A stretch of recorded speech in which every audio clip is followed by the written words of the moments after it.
Okay, proofs are a concept in geometry that a lot of people struggle with, especially at first, and you just gradually get better at them. There's not really a way to tell you this is how you always do a proof or anything like that.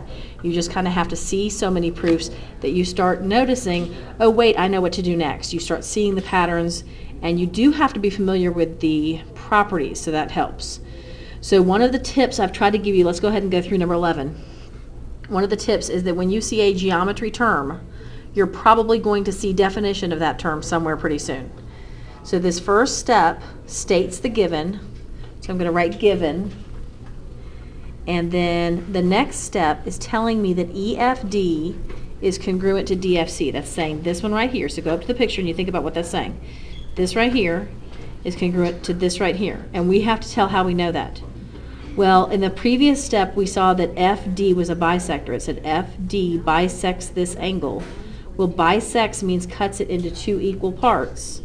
So basically, all we're doing in step 2 is saying what we know from the word bisect. So we're saying that means two equal parts. And this right here means two equal parts for this one. So you could mark it if you wanted to. These two have to be the same. And then, let's see, make a different marking. These two have to be the same. If you do that now, you might end up with too many markings, but you could do that if you choose to. So that all comes from the fact that we have used the word bisect. So that's definition of bisect. Okay.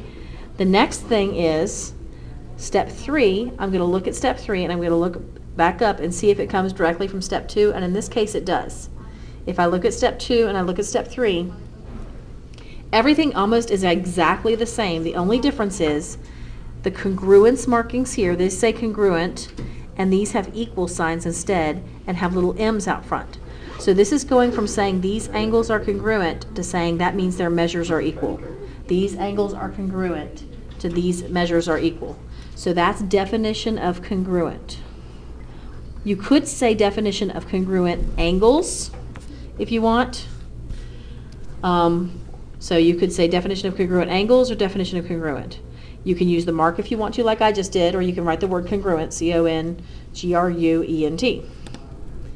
Then we have measure of angle EFD is equal to measure of angle CFB. Well, if you look back up here in step 3, you had EFD equal to this one, and then the same angle equal to CFB.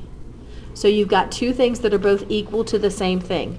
The example of this I've used a lot now is if you have two people who are both have the same age, then they have the same age as each other.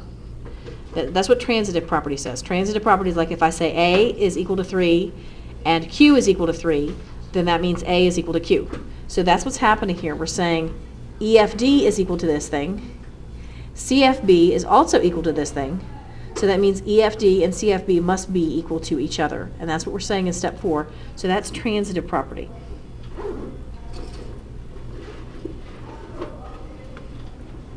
It really is more transitive property, but if you see it as substitution, you could put substitution on that one.